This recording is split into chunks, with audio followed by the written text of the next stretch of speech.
So guys welcome back with ಅನ್ನದ videos. ಏನು ಡೈಟ್ ವಿಷಯಕ್ಕೆ ಬರ್ತೀನಿ. ಬಿಗ್ ಬಾಸ್ ಅವ್ರ ಕಡೆಯಿಂದ ಒಂದು ಬ್ಯೂಟಿಫುಲ್ ಪ್ರೋಮೋ ಅಪ್ಡೇಟ್ ಮಾಡಿದ್ದಾರೆ. ಆ್ಯಂಡ್ ಇಲ್ಲಿ ಅಶ್ವಿನಿ ಗೌಡ ಮತ್ತು ಗಿಲ್ಲಿ ಇವರಿಬ್ಬರ ಮಾತುಗಳು ಮಾತ್ರ ಕೇಳೋದಕ್ಕೆ ತುಂಬ ಖುಷಿ ಆಗ್ತಿದೆ. ಪ್ರೋಮೋ ನೋಡ್ಕೊಬೇಡ, ಆಮೇಲೆ ಡೀಟೇಲ್ ಮಾತಾಡೋಣ ಬನ್ನಿ. ಜಗಳಾಡೋ ತರದಲ್ಲಿ ನಾನೇ ನಿಮ್ಗೆ ಹೋಗಿ ಬಾರೆ ಅದು ಅವಶ್ಯಕತೆ ಇರಲಿಲ್ಲ, ಯಾಕಂದ್ರೆ ನೀವು ವಯಸ್ಸಲ್ಲಿ ದೊಡ್ಡವರು. ಅದನ್ನೆಲ್ಲ ನೆನೆಸ್ಕೊಂಡಾಗ ಸಿಕ್ಕಾಪಟ್ಟೆ ಬೇಜಾರಾಯ್ತದೆ. ತುಂಬಾ ಮನ್ಸಿಗೆ ನೋವು ಮಾಡ್ಬಿಟ್ಟಿದೀನಿ, ಸಾರಿ. ಜೀವನನ ನಿಂತರ ತುಂಬಾ ಲೈಟ್ ಆಗಿ ತಗೊಂಡು ಎಂಜಾಯ್ ಕೂಡ ಮಾಡ್ಬೋದು, ಎಲ್ಲವೂ ಸೀರಿಯಸ್ ಆಗಿ ತಗೊಂಡ್ ಮಾಡ್ಬೇಕಂತಿಲ್ಲ. ಅಂಡ್ ಈ ವೇದಿಕೆಯಲ್ಲಿ ನಾನ್ ನಿನಗೆ ಥ್ಯಾಂಕ್ಸ್ ಕೂಡ ಹೇಳ್ತೀನಿ. ನಿನ್ನಿಂದ ಒಂದು ಪಾಠ ನಾನು ಕಲ್ತಿದ್ದೀನಿ.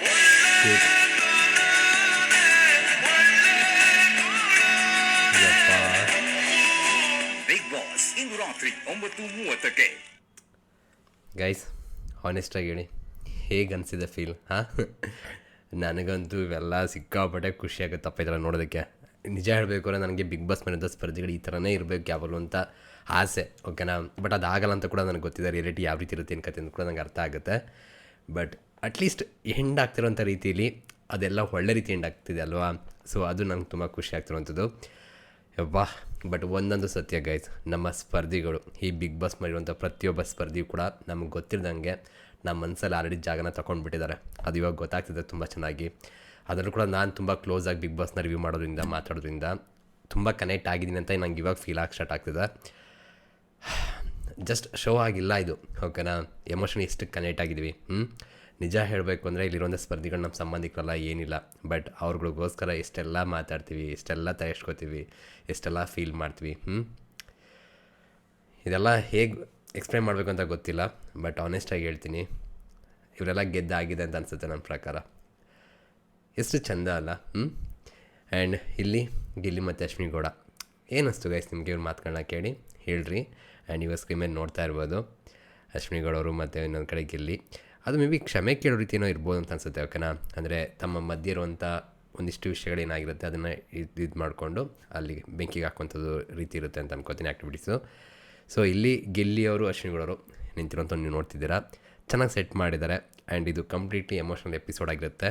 ನಾವಂತೂ ಪಕ್ಕ ಎಂಜಾಯ್ ಮಾಡ್ಬೋದು. ಸ್ವಲ್ಪ ಕಣ್ಣೀರು ಕೂಡ ಬಂದೇ ಬರುತ್ತೆ. ತುಂಬ ಜನ ಜಾಸ್ತಿ ಹೇಳ್ತೀರ ಅಂತ ನನಗೆ ಗೊತ್ತು, ಕಂಟ್ರೋಲ್ ಮಾಡಿಕೊಡ್ರಿ, ಓಕೆನಾ. ಅದಾದಮೇಲೆ ನೋಡಿ ಇಲ್ಲಿ ಗಿಲ್ಲಿ ಮುಖ ನೋಡಿ. ಲೈಕ್ ಈಗ ನನಗೆ ಏನು ಗೊತ್ತಾ, ಇಲ್ಲಿ ವಿಷಯ ಕೂಡ ಮಾತಾಡಿದೆ.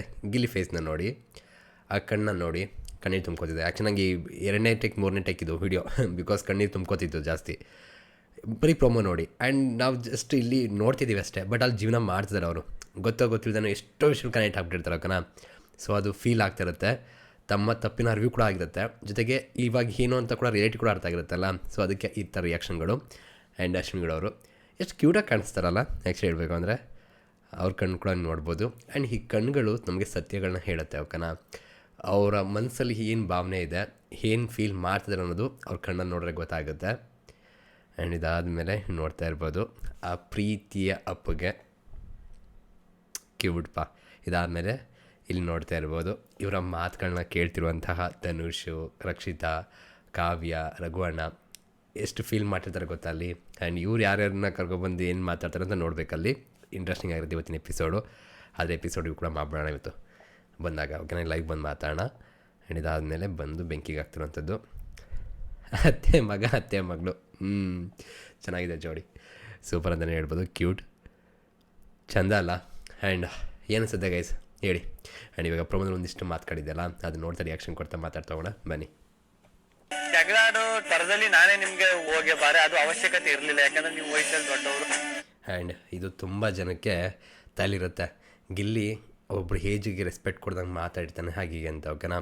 ಸೊ ಇವಾಗ ನಾವು ಅರ್ಥ ಮಾಡ್ಕೋಬೇಕಾದ್ರೆ ಒಂದು ವಿಷಯ ಕೂಡ ಇರುತ್ತೆ, ಇದು ಅವ್ರಿಗೂ ಅನಿಸಿರುತ್ತೆ. ಬಟ್ ಯಾಕೆ ಆ ಸಮಯದಲ್ಲಿ ಅದನ್ನು ಹೇಳ್ಕೊಂಡಿರಲ್ಲ ಅಂದರೆ ಆ ಸಿಚುವೇಶನ್ಗಳು. ನೀವು ಅಬ್ಸರ್ವ್ ಮಾಡಿ ಗೈಸ್, ಇವಾಗ ನಾವೇ ನಮ್ಮ ಮನೇಲಿ ನಮ್ಮ ಅಪ್ಪ ಅಮ್ಮ, ಅಕ್ಕ ತಂಗಿ, ಅಣ್ಣ ತಮ್ಮ ಇವರೆಲ್ಲರ ಮೇಲೂ ಕೂಡ ಪ್ರೀತಿ ಇಟ್ಟಿರ್ತೀವಿ, ಓಕೆನಾ. ಬಟ್ ಕೆಲವು ಸಿಚುವೇಶನ್ ಅಂತ ಬಂದಾಗ ಅವ್ರ ವಿರುದ್ಧ ಸಿಕ್ಕಾಪಟ್ಟೆ ಕೋಪ ಮಾಡ್ಕೋತೀವಿ, ರಿಯಾಕ್ಟ್ ಮಾಡ್ತೀವಿ, ಮತ್ತು ಬೈದಿರ್ತೀವಿ ಕೂಡ. ಹಾಗಂತ ಅವ್ರ ಮೇಲೆ ಪ್ರೀತಿ ಇಲ್ಲ ಅಂತನಾ? ಖಂಡಿತವಾಗಲಿಲ್ಲ. ಆ ಸಿಚುವೇಶನ್ ನಾವೇನೋ ಫ್ರಸ್ಟ್ರೇಷನ್ ಇರ್ತೀವಿ, ಓಕೆನಾ. ಇವಾಗ ನನ್ನ ಒಂದು ಸಿಚುವೇಶನ್ ತೊಗೊಂಡ್ರೆ ಬೆಳಗ್ಗೆ ಎದ್ದರೆ ಇನ್ನು ನೈಟ್ ಆಗೋವರೆಗೂ ವೀಡಿಯೋಗಳು ಇದ್ದೇ ಇರುತ್ತೆ, ಓಕೆನಾ. ಒಬ್ಬನೇ ವೀಡಿಯೋ ಎಡಿಟ್ ಮಾಡಬೇಕು, ತಮ್ನೇನು ಮಾಡಬೇಕು, ಟೈಟಲ್ ಹಾಕಬೇಕು, ಪೋಸ್ಟ್ ಮಾಡಬೇಕು, ಇರಿಟೇಷನ್ ಸ್ಟಾರ್ಟ್ ಆಗಿಬಿಟ್ಟಿರುತ್ತೆ. ಏನೋ ಚಿಕ್ಕ ಸೌಂಡ್ ಆಗಬೇಕು ಆದರೂ ಕೂಡ ವೀಡಿಯೋ ಮಾಡ್ತಿರ್ಬೇಕಾದ್ರೆ ನಾನು ಯಾವ ರೀತಿ ರಿಯಾಕ್ಟ್ ಮಾಡ್ತೀನಿ ಅಂದರೆ ಅವ್ರ ಮೇಲೆ ಏನೋ ದ್ವೇಷ ರೀತಿ. ಬಟ್ ನಂಗೆ ಅವ್ರ ಮೇಲೆ ಯಾವುದೇ ರೀತಿ ದ್ವೇಷ ಇಲ್ಲ. ಬಟ್ ನನ್ನ ಸಿಚುವೇಶನ್ ಅಂದರೆ ನನಗೆಲ್ಲ ಆಗ್ತಾಯಿಲ್ಲ, ಬಟ್ ಮಾಡಲೇಬೇಕು, ಬಿಕಾಸ್ ಅರ್ನಿಂಗ್ಸ್ ಮಾಡಲೇಬೇಕಲ್ಲ. ಸೇಮ್ ಸಿಚುವೇಶನ್ ಅಲ್ಲೂ ಕೂಡ ಅವ್ರದ್ದು ಅದಕ್ಕೆ ಯಾರನ್ನೂ ಹೇಟ್ ಮಾಡೋಕ್ಕೆ ಹೋಗಲ್ಲ. ಬಿಕಾಸ್ ಅಲ್ಲಿ ಹಬ್ಬರು ತಪ್ಪು ಮಾಡ್ತಾರೆ ಅಷ್ಟೇ, ಬಟ್ ತಪ್ಪು ಮಾಡೋದೇ ದೊಡ್ಡ ಇದಲ್ಲ ಅಲ್ಲ.